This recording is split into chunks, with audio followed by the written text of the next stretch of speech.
লোটে মাছের ঝাল বানাবো আর ভোলা মাছের ঝাল বানাবো। এই যে মাছটাকে এবার ভালো করে কেটে ধুয়ে পরিষ্কার করে নিয়ে আসি। যে আগে আমি ভোলা মাছটা রান্না করবো। ভোলা মাছটা ভালো করে কেটে ধুয়ে পরিষ্কার করে নুন হলুদ আর একটু সর্ষের তেল মাখিয়ে আর একটু পাতিলেবু মাখিয়ে রেখে দিয়েছি, তার জন্য মাছের কোনো গন্ধটা থাকে না। কড়াইতে একটু বেশি পরিমাণে তেল নিয়ে ভালো করে গরম করে ভোলা মাছগুলো সব ভেজে নেব। কড়াই খুব গরম হয়ে গেছে, তেল খুব গরম হয়ে গেছে, এবার ভোলা মাছগুলোকে আমি একে একে করে সব ভেজে নেব।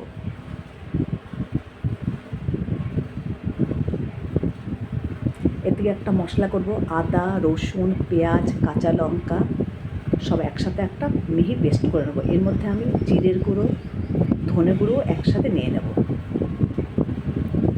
এবার জারের মধ্যে আমি সব নিয়ে নিলাম মশলাগুলো।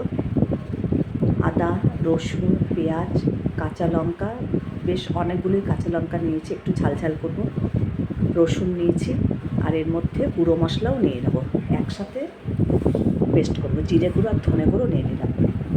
সামান্য পরিমাণে একটু জল দিয়ে দেবো, তারপরে ভালো করে একটা মিহি পেস্ট করব। ভালো করে একটা পেস্ট করে নিয়েছি। এদিকে মাছটা এক পিঠ ভাজা হয়ে গেছে, উল্টে দিলাম। এই যে মাছ তুলে নিয়েছি, আবারও সেকেন্ডবারে মাছগুলো দিয়ে দিলাম। এইভাবে সব মাছগুলো কিন্তু ভেজে নেব। এর মধ্যে ওই মশলাটার মধ্যে নুন আর হলুদ খানিকটা নিয়ে নিলাম, নিয়ে এর ওপরে সামান্য পরিমাণে একটু জল দিয়ে তারপরে কড়াইতে দেব।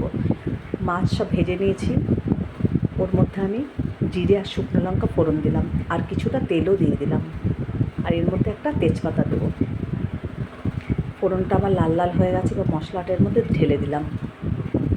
মশলাটা ভালো করে কষাতে হবে, যতক্ষণ না মশলার গা দিয়ে তেল ছাড়ছে ততক্ষণ পর্যন্ত মশলাটা আমি কষিয়ে নেব। একটু মিক্সার জারটা ধুয়ে আমি একটু জল দিয়ে দিলাম। এবার ভালো করে মশলাটা কষিয়ে নেব। দেখো আমার কিন্তু সব মাছগুলো এদিকে ভেজে রাখা হচ্ছে, সব মাছগুলো ভেজে নিয়েছি। এবার একটু এর মধ্যে চিনি দিয়ে দিলাম সামান্য পরিমাণে। এই যে মশলা কিন্তু খুব ভালো করে কষা হয়ে গেছে। এবার এর মধ্যে সামান্য পরিমাণে একটু জল দিয়ে মাছগুলো সব দিয়ে দেবো। অল্প করে জল দেবো, কেননা মাছ কিন্তু আমি ঝোল করবো না, একদম মাছের চচ্চড়ি বলে যেটা, সেটা করব। এই যে মাছের ঝোলটা কিন্তু ফুটে উঠেছে, এবার মাছগুলো সবের মধ্যে দিয়ে দেবো। মাছগুলো সব দিয়ে গ্যাসটাকে একদম কমিয়ে একটা থালা দিয়ে চাপা দিয়ে রাখবো কিছুক্ষণ সময়। খুব বেশি সময় লাগবে না, একটু ফুটে উঠলেই সামান্য একটু গরম মশলা দিয়ে নামিয়ে দেবো। এই ঢেকে দিলাম। এবার ঢাকনাটা তুলে দেখছি মাছটা আমার কিন্তু হয়ে গেছে। এই যে একদম মাখা মাখা হয়ে গেছে, দেখো। আর একটু ফুটিয়ে নামিয়ে দেবো, এই ঝোলটুকুও থাকবে না, একদম কষা কষা হবে।